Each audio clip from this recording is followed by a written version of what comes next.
Welcome to Trick My Dish. Joshua Robinson here with Channel 2 News. I'm excited.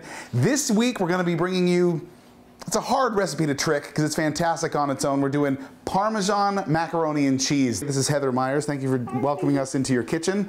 Tell me a little bit about kind of what you do. I am an occupational therapist with seniors. I've been for 7 years, and I've been a private home caregiver for 15. You're a mom? I am a mom of 2 and soon to be 3. Soon to be 3. We are feeding baby. What was your goal with getting this recipe going? What did you want to do to this recipe? I want to put more stuff into it, make it more better. So you want the flavor to pop? Oh, absolutely. This is going to be fantastic. It's already, I'm assuming it's already great. Well, come on, because I want to eat. Let's go. You want to eat? Let's go. Let's get right to it. I want to roast the garlic. Okay. So we're going to do right off the bat, the first thing we're going to do is we're going to turn the oven on. What was the temperature that you had? 375. So we're going to put the clove of garlic itself into the oven. And I've never made this topping before, so if you just kind of want to walk me through how you do it, I love how you do it as it is. So throw it in, melt it. Butter in the pan. And then we'll throw this in there, mix it, and then throw it back in there. Love it.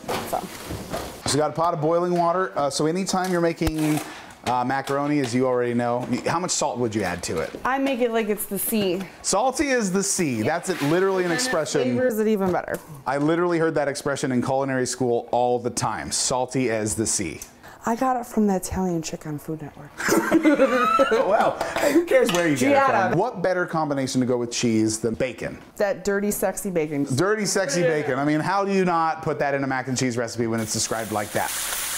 We're going to talk about the roux here. So roux, it's spelled R-O-U-X. It's a natural thickening ingredient. Normally, when you make a sauce with roux, it's 1 part butter, 1 part flour, 8 parts liquid.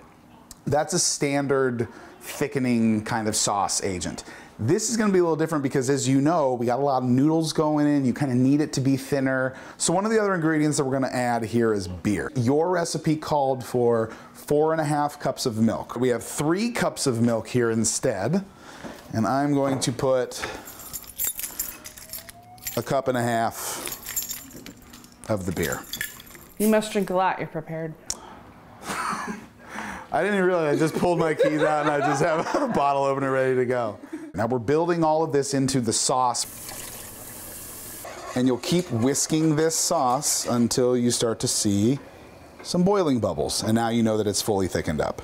You see how we're starting to get the browning right here on the garlic? It's so pretty. That means it's ready for us to take out. It's like melting out of the cloves. This will also mix a lot better in.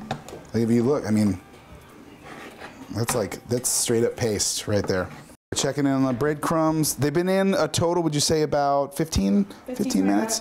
Nice and brown. So your cheeses that you chose were cheddar, mozzarella, and Parmesan. Yes. The one that I took out immediately was mozzarella. I love mozzarella cheese. Fresh mozzarella cheese is unbelievable.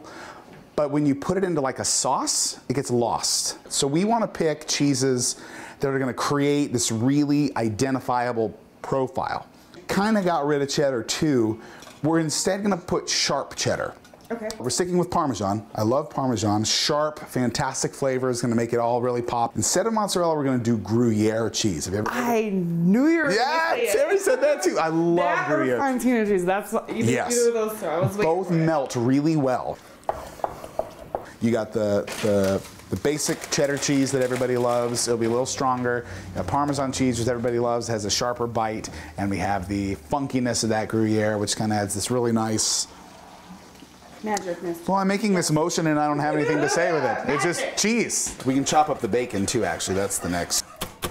We'll take some of this bacon right here, and we're just gonna get a nice little thick layer over the top. That's usually gonna be about enough. We'll mix that up as we go, and the rest will go inside. And here we go.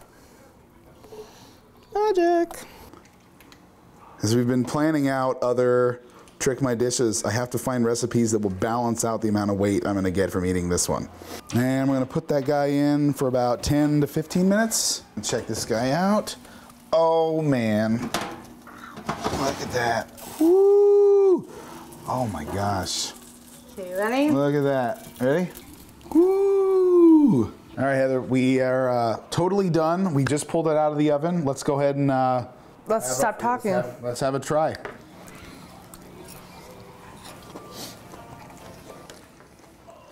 Perfect. Oh my gosh. I am pleased.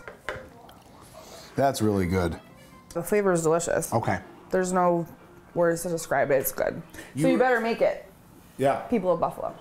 I can't say it any better myself. What's the one thing that you take away from this? Like, what's the one thing you're gonna make sure you do every time you make this macaroni recipe again? Oh, definitely not use the mozzarella and use the other cheeses. Sometimes the Ones cheese... that give the better flavor. Yeah, I mean, how else can you finish a tricked out dish than with... See, I can't even talk right now, so we're gonna end this Trick My Dish right now. Thank you for letting us come into your kitchen. Absolutely. This macaroni has officially been tricked. Time to stop talking.